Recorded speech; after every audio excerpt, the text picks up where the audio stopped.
All right, let's get right into it. We're about to journey to the absolute cutting edge of physics, where our entire picture of reality, well, it gets a major rewrite. Think about gravity. You probably picture planets, stars, stuff bending spacetime, right? But what if? What if the universe is actually being shaped by something way stranger? Something you'd normally associate with a quantum computer, pure information. That's right, we're going to explore a theory that says exactly that. So, here's the game plan. First, we'll tackle the huge problem this theory is even trying to solve. Then we'll jump straight into the new equation it puts on the table and break down its three key parts, the alpha, beta, and gamma terms. And finally, we'll put it all back together to see this totally new way of looking at gravity. Okay, first up, gravity's quantum problem. And believe me, it's a big one. See, at the very heart of modern physics, there's this massive, unavoidable showdown. We've got two theories that are just unbelievably good at describing the universe. But here's the thing, they completely contradict each other about what reality even is.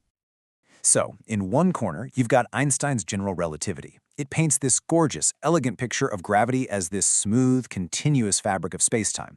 You know, the classic analogy, a bowling ball on a trampoline. It's predictable, it's geometric. But then, in the other corner, you have quantum mechanics. It describes the world of tiny particles as, well, a chaotic, fuzzy mess. It's all about jumps, uncertainty, and pure probability. These two aren't just speaking different languages, they're describing entirely different universes. So, how on earth do you unite them? I mean, this is the question in physics today. How do you build a bridge between Einstein's smooth, predictable world and the jumpy, probabilistic world of the quantum?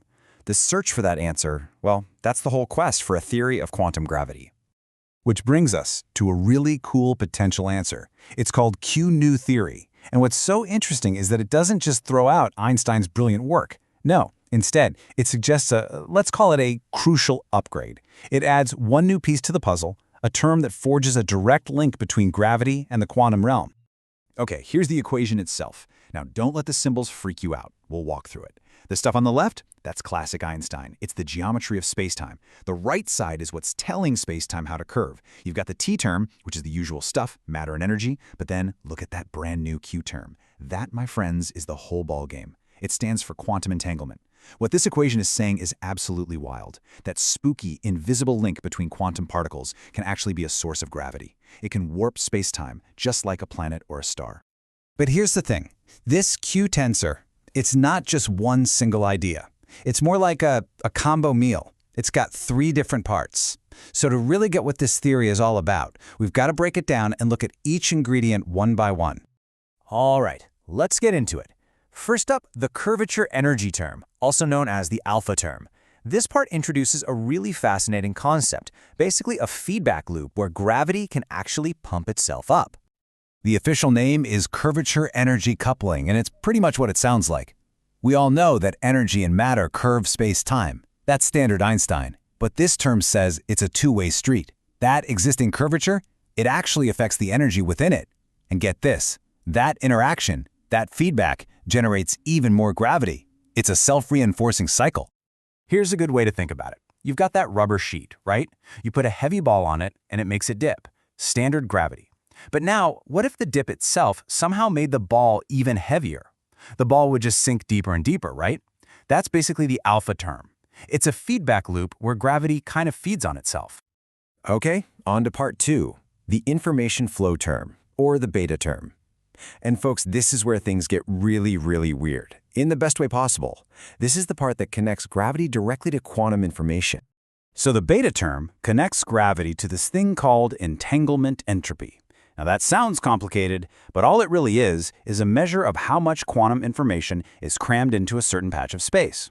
And what this theory claims is that if you have a spot with a ton of information right next to a spot with very little, that difference, that gradient, acts like a source of gravity.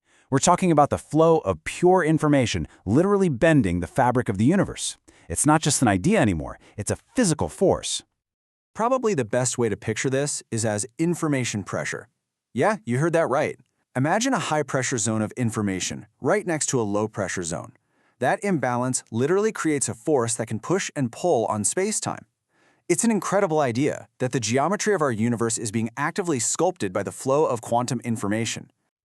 And that brings us to our third and final piece, the gamma term. This one deals with the vacuum fluctuation.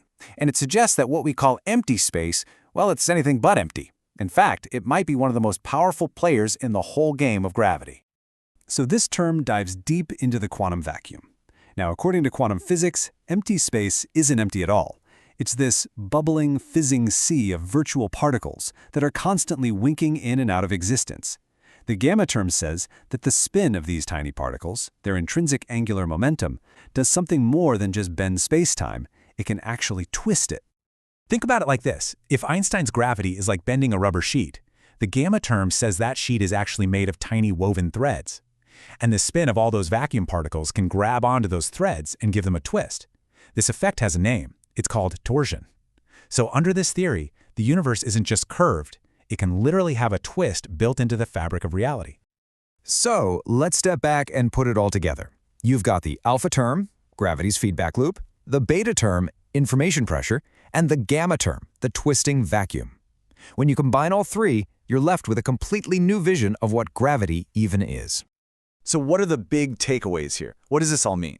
3 huge things. Number 1, entanglement, that spooky quantum connection, is a real source of gravity. Number 2, the flow of information literally sculpts the geometry of spacetime. And number 3, the quantum vacuum, so-called empty space, can actually twist the fabric of reality. It's a total reimagining. And this quote just nails it. The geometry of the universe is a direct reflection of its underlying quantum logic. I mean, think about that. It's a complete paradigm shift.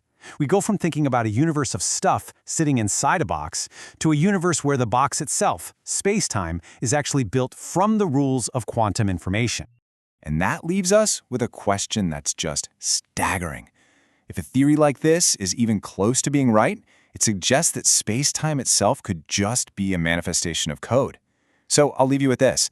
If the universe is fundamentally built from information, then what does that make reality itself? Suddenly, physics starts sounding an awful lot like philosophy, doesn't it?